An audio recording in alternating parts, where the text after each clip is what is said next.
अच्छे से पढ़ने वाले हैं। तो देखिए LCR परिपथ का सबसे पहले डायग्राम बना लेते हैं, फिर इसका फेजर डायग्राम बनाएंगे, ठीक है। तो देखिए डायग्राम में क्या है, LCR परिपथ में हमारे पास सपोज करिए एक यहाँ पर L लगा है और एक C लगा है, उसके अलावा एक यहाँ पर रजिस्टर लगा हुआ है, और ये जो सब चीज़ें हैं ये तीनों आपके AC सोर्स से यहाँ पर कनेक्टेड है, AC सोर्स। और जो AC सोर्स है उसकी जो वोल्टेज है वो है B = V0 sin omega t, ये जो वोल्टेज है इसकी, और ये L लगाए, ये C लगाए, और ये जो है ये R है। अब सपोज करते हैं यहाँ से जो करंट जा रही है वो यहाँ पर I करंट जा रही है, यहाँ पर I करंट फ्लो हो रही है, और वोल्टेज जो है वो V वोल्टेज जा रही है, ये वाली। तो अब एक बात सोचने वाली है कि जब LCR परिपथ हम लगे हुए हैं तीनों LCR, तो यहाँ पर ये कौन से क्रम में लगे हुए हैं देखेंगे तो श्रेणी क्रम में लगे हुए हैं, यानी ये सीरीज में जुड़े हुए हैं। और जब भी सीरीज में जुड़े हुए होते हैं कोई भी रजिस्टर वगैरह, तो होता क्या है कि जो करंट होती है वो सब में इक्वल जाती है, और जो वोल्टेज होती है वो क्या होती है, सबकी डिवाइड हो जाती है। तो एक्चुअल में क्या होगा यहाँ पर, सपोज फिर तब जब वोल्टेज यहाँ पर डिवाइड होगी तो क्या होगा, देखिए मान लेते हैं कि वोल्टेज L के सिरों के बीच जो वोल्टेज है वो VL है, और C के सिरों के बीच जो वोल्टेज है आपकी वो BC वोल्टेज है, और जो यहाँ पर R के सिरों के बीच जो वोल्टेज है वो VR वोल्टेज है। तो यहाँ पर ये हमने डायग्राम बना लिया इसका। अब यहाँ पर चीज़ें और ज़्यादा समझते हैं हम लोग। देखिए इससे पहले हमने क्या पढ़ा था कि जब केबल और केबल परिपथ में R लगा हुआ हो, यानी R अगर लगा हुआ है, R कनेक्टेड है सिर्फ और सिर्फ, यहाँ पर L और C नहीं जुड़ा हुआ है, तो जो करंट की डायरेक्शन होती है वो ये होती है, और साथ में वोल्टेज की भी जो डायरेक्शन होती है वो इसी डायरेक्शन में होती है, यानी जो करंट की डायरेक्शन वही वोल्टेज की डायरेक्शन होती है। तो इसलिए क्या होता है यहाँ पर जो फाई की वैल्यू होती है, यानी जो इसके बीच का कलांतर होता है, फेज डिफरेंस, वो कितना होता है, 0 होता है। उसके अलावा जब L पढ़ा था आपने कि जब L लगा हुआ हो तो क्या होता है, करंट की डायरेक्शन ये है, तो वोल्टेज की डायरेक्शन क्या होती थी, ये डायरेक्शन होती थी VL, ठीक है। तो यहाँ पर 90 डिग्री का एंगल बनता था, यानी फेज डिफरेंस जो था वो 90 डिग्री का होता था। अब यहाँ पर बात करते हैं C की, तो C में क्या होता था, करंट जो है इस डायरेक्शन में चलती थी, तो वोल्टेज जो है वो इस डायरेक्शन में चलती थी। तो इसका मतलब हो गया इसके बीच का भी जो फेज डिफरेंस होगा वो कितना होगा, π/2 होगा, ठीक है। अब तीनों में अंतर क्या था, यहाँ पर 0 था, तीनों एक ही डायरेक्शन में, दोनों एक ही डायरेक्शन में थी। इसमें क्या अलग अलग डायरेक्शन में है, तो इसमें है क्या, करंट पीछे है और वोल्टेज क्या थी, आगे। अब यहाँ पर करंट आगे और वोल्टेज क्या थी, पीछे थी। तो इन तीनों का मिक्सअप अब हम यहाँ पर बनाएंगे। यहाँ पर जो अलग अलग बनाया था, अब तीनों का मिक्सअप बनाएंगे, क्योंकि सर्किट क्या है हमारे पास, मिक्सअप सर्किट है, ठीक है। तो आप देखिए इसका फेजर डायग्राम बनाते हैं कि डायग्राम क्या कैसे बनेगा। तो यहाँ पर देखिए सबसे पहले ये इस डायरेक्शन में क्या है आपका, VR, यहाँ पर गौर से देखो, VR भी इसी डायरेक्शन में, करंट भी इसी डायरेक्शन में, तो ये जो है VR है, और साथ में करंट भी इसी डायरेक्शन में है, ठीक है। सबकी करंट क्या है, इस डायरेक्शन में है, तो ये हमने यहाँ पर लिख लिया। अब बात करते हैं ऊपर की ओर। ऊपर की ओर कौन जा रहा था, याद करिए, BL जा रहा था, ठीक है। तो यहाँ पर कौन सी वोल्टेज होगी, BL वोल्टेज होगी, ये क्लियर है यहाँ तक। और नीचे की ओर कौन जा रहा था, BC जा रहा था, तो यहाँ पर BC वोल्टेज होगी, ठीक है। तो आप देखिए ध्यान से देखेंगे तो ये तीनों कंडीशंस जो है इसके एक के अंदर ही अप्लाई हो चुकी हैं। देखिए BR और करंट क्या है, एक ही डायरेक्शन में है, और करंट और BL जो है देखिए यहाँ पर 90 डिग्री का एंगल बना रही है, और करंट और BC भी यहाँ पर क्या बना रही है, 90 डिग्री का एंगल बना रही है। तो इस सारी सिचुएशन जो है तीनों वो इसी के अंदर समाहित हो चुकी हैं। अब इसको देखिए आगे कैसे ड्रॉ करेंगे। अब यहाँ पर ड्रॉ करने से पहले सबसे पहले एक चीज़ मैं आपको समझा देता हूँ। देखिए BL है, सबसे पहले BR की बात कर लेते हैं। अगर BR है, यहाँ पर ये जो BR है, तो अगर मैं यहाँ पर इसको नाम दे दूँ ए पॉइंट, इसको नाम दे देता हूँ बी पॉइंट, इसको सी पॉइंट दे देता हूँ और इसको नाम दे देता हूँ डी पॉइंट। तो अगर मैं यहाँ पर ए और बी के बीच का विभवांतर निकालूं, यानी पोटेंशियल डिफरेंस निकालूं, तो वोल्टेज जो होगी वो कितनी होगी, यहाँ पर ध्यान से देखिए, वी एल जो होगी वो आई तो सब में सेम होगी, है ना, तो आई एक्सएल के इक्वल्स टू नहीं होगी। देखिए जरा ध्यान से, ये क्या हो गया, ये प्रतिघात बनेगा, सिंगल प्रतिघात, ठीक है, तो ये किसके बराबर होगा, आई एक्सएल के बराबर। और अगर बात करें पॉइंट बी और सी के बीच की, तो ये जो बी सी होगा वो किसके इक्वल होगा, आई एक्स सी के इक्वल होगा, ठीक है। अब बात करते हैं सी और डी पॉइंट की, तो यहाँ पर जो वी आर होगा वो किसके इक्वल होगा, आई आर के इक्वल होगा, ठीक है। ये कंडीशन हमें यहाँ पर मिल गई हैं। अब इन सारी कंडीशंस को हम यहाँ पर भी अप्लाई करेंगे। अब देखिए अप्लाई कैसे करना है। यहाँ पर सबसे पहले तो हमें दो चीज़ें हमारे पास, दो तरीके से हम इसे आगे सॉल्व कर सकते हैं। पहली चीज़, अगर हम बी सी को बड़ा मान लें बी एल से, ठीक है, तो आपका जो फेजर डायग्राम होगा वो यहाँ पर ड्रॉ होगा। अगर इसके अलावा दूसरी सिचुएशन मान लें, एक दूसरी सिचुएशन भी हो सकती है कि बी एल बड़ा हो बी सी से, तो अगर बी एल बड़ा है बी सी से, तब जो आपका फेजर डायग्राम बनेगा वो यहाँ पर बनेगा ग्राफ, ठीक है, तो यहाँ पर डायग्राम बनेगा। लेकिन अभी हम पहली सिचुएशन में क्या मान रहे हैं, बी सी बड़ा है बी एल से, तो जब बी सी बड़ा है बी एल से तो जो डायग्राम बनेगा वो यहाँ पर बनेगा। अब देखिए ये हमने मान लिया कि बी सी बड़ा है बी एल से।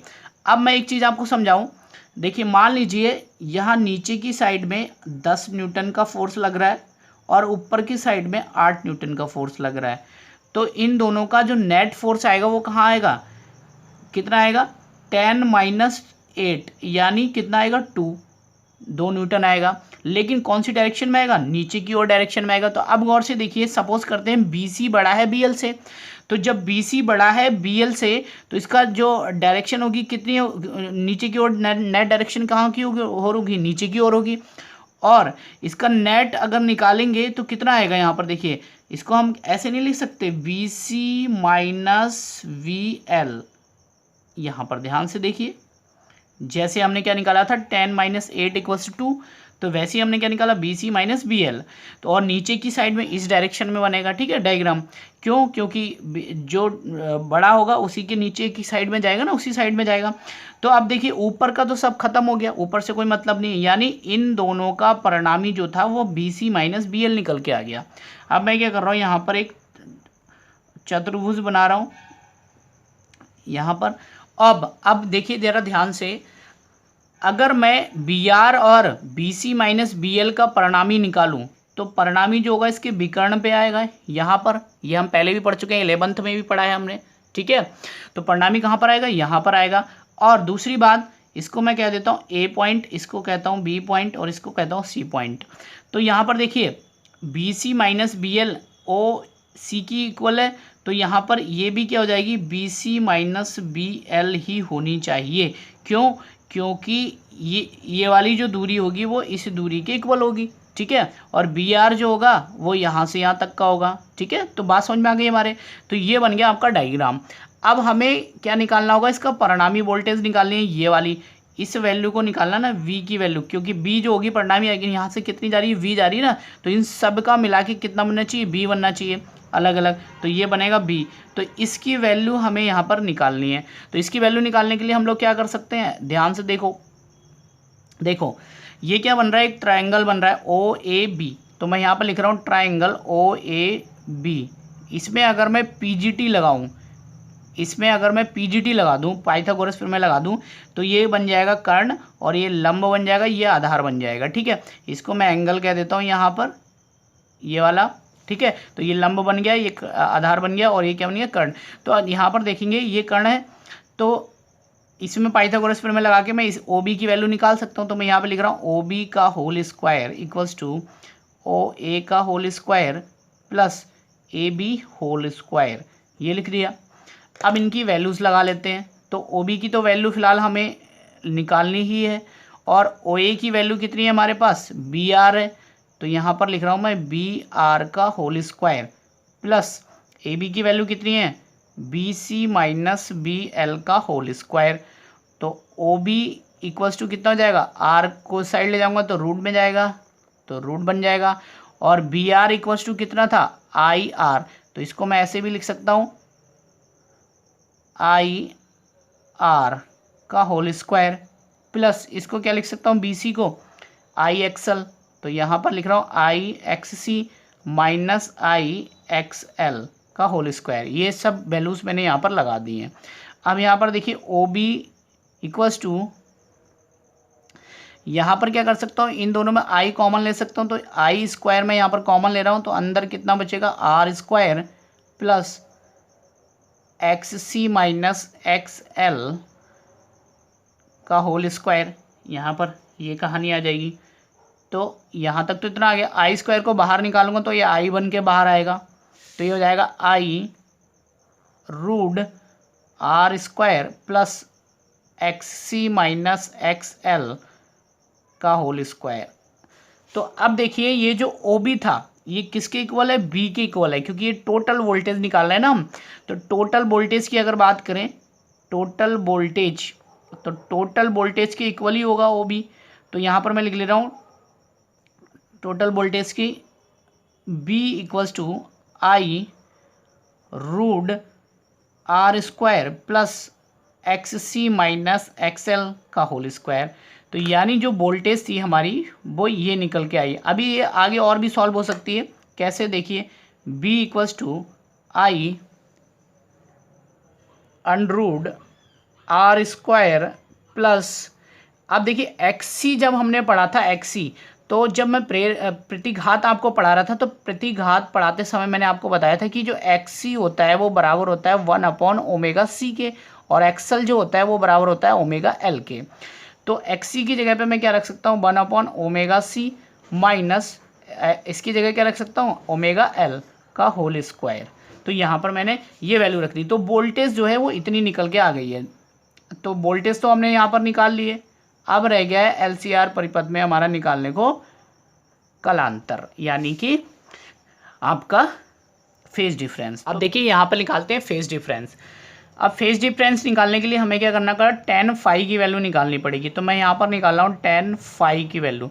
तो tan फाई की जगह पे मैंने यहाँ पर एंगल जो मान रखा है, फाई एंगल जो है वो ये है। वो किसके बीच का एंगल होता है, ध्यान से देखिए, देखा जाए तो एंगल किसके बीच का होगा, वो एक तो एंगल होगा किसके, वोल्टेज के बीच का एंगल और करंट के बीच का एंगल। तो यहाँ भी एंगल मान सकते हो, यहाँ पर भी एंगल मान सकते हो। मान लो ये है एंगल फाई, ठीक है, तो ये करंट और वोल्टेज के बीच का एंगल हो गया। टोटल परिणामी वोल्टेज यहाँ पर आई। तो फाई की वैल्यू अगर मैं निकालता हूँ, मैं लिख रहा हूँ यहाँ पर tan फाई, और tan क्या होता है, लाल बटे कक्का के हिसाब से अगर देखोगे तो लंब बटे आधार क्या होता है, यहाँ पर आपका जो लंब बटे आधार जो होता है वो क्या होता है आपका tan की वैल्यू होती है, tan फाई की। तो यहाँ पर देखिए फाई जो है यहाँ पर, तो इसके लिए लंब कौन होगा, ए बी होगा। तो मैं यहाँ पर लिख देता हूँ ए बी अपॉन आधार कौन होगा, ओ ए, तो मैं यहाँ पर लिख रहा हूँ ओ ए, ठीक है। तो यहाँ पर आ गया tan phi equals to A B की वैल्यू कितनी है हमारे पास, B C minus B L upon O A की वैल्यू कितनी, बी आर। तो फिर से हम लोग वही वैल्यू रख रहे हैं उठा के, सेम वैल्यू जो पहले रखी थी। तो यहाँ पर कितना मिलेगा हमें, बी सी की वैल्यू कितनी रख सकते हैं हम, आई एक्स सी माइनस आई एक्स एल यहाँ पर रख दिया, और बी आर की वैल्यू रख दी आई आर।